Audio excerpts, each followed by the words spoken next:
The Sudanese Sufi woman, the forgotten legacy. My initiative on Sudanese Sufism, which intends to present Tasawwuf and its well-known figures throughout the country, has begun. And here I would like to remind you, dear viewers, that 4 episodes have been provided earlier targeting the arrival of Tasawwuf and Islam to Sudan, in addition to the presentation of some of the Sudanese notable Sufi figures. Today my focus will go to tackle and to explore, at the same time to introduce the Sudanese Sufi woman. That is because and since the introduction of Islam and Tasawwuf to the country, Sudanese Sufi women have performed and continue to play the most significant role alongside men.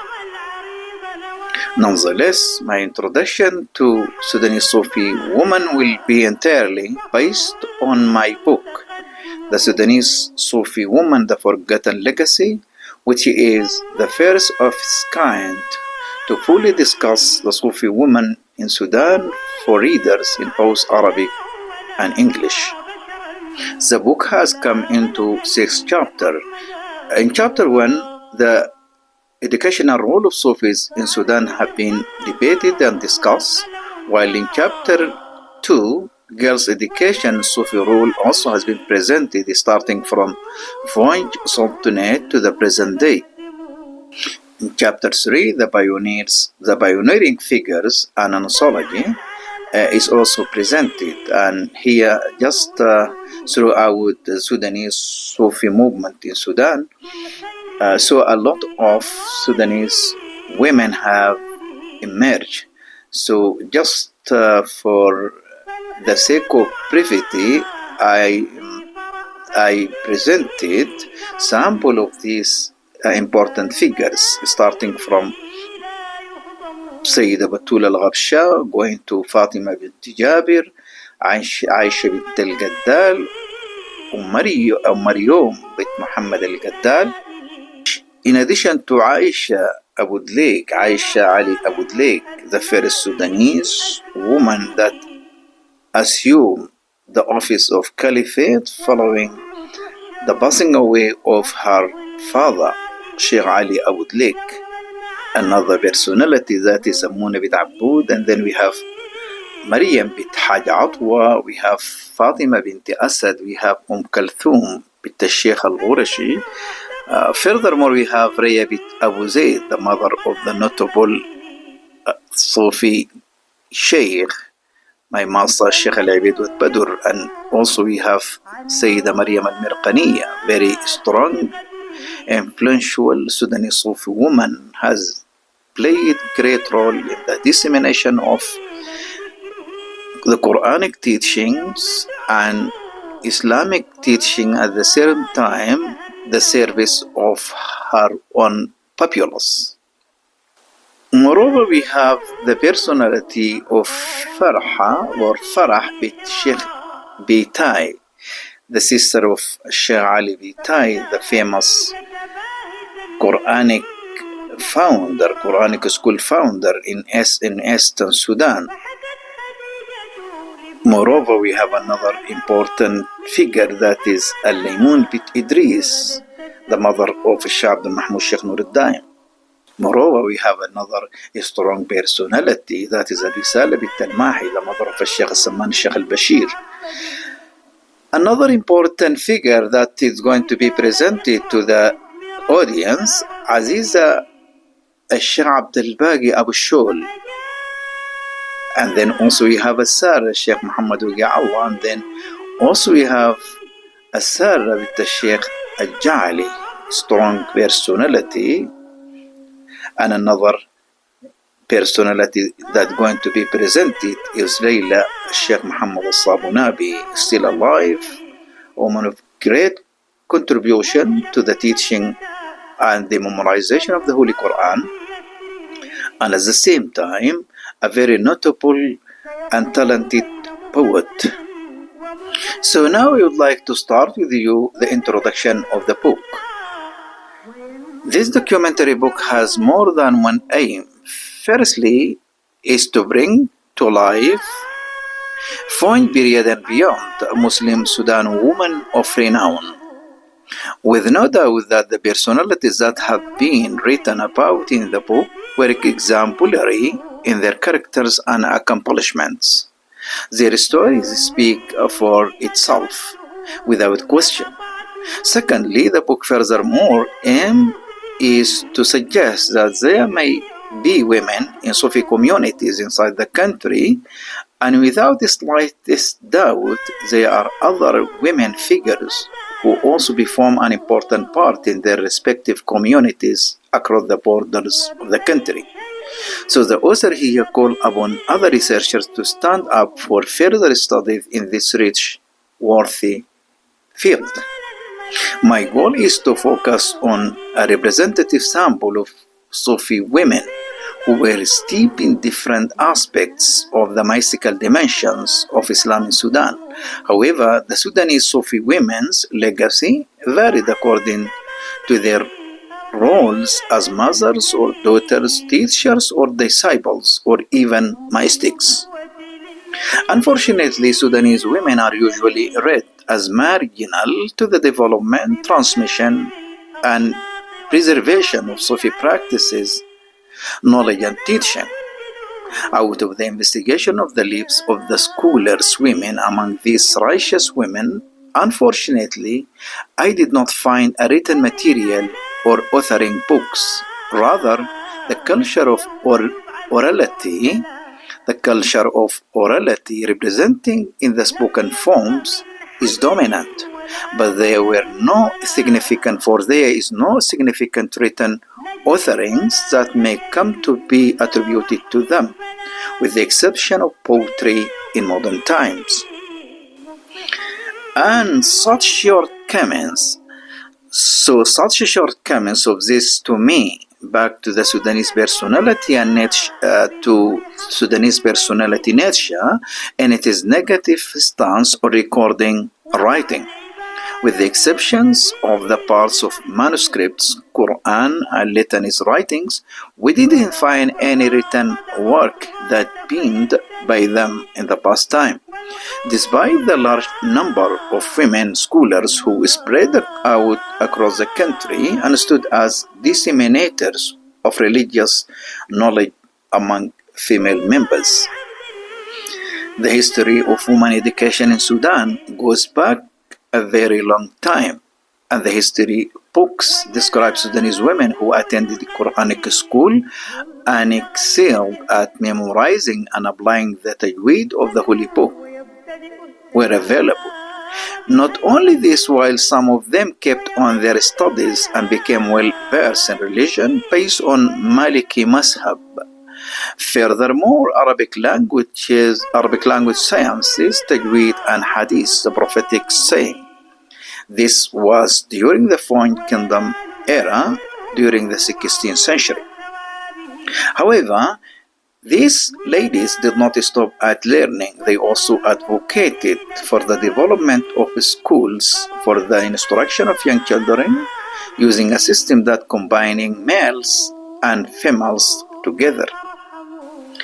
In her preview to Mukhtar Ibrahim Ajoba book entitled مرأة السودانية الماضي وظلماته, the Sudanese journalist Amal Abbas writes, however, the institution of Sufism has mostly kept the balance, respected and dignified women's economic, social, and religious standing from the Kushite and Meroe civilization, including her role as a mother, sister, daughter, son's wife, murid, and divorced woman.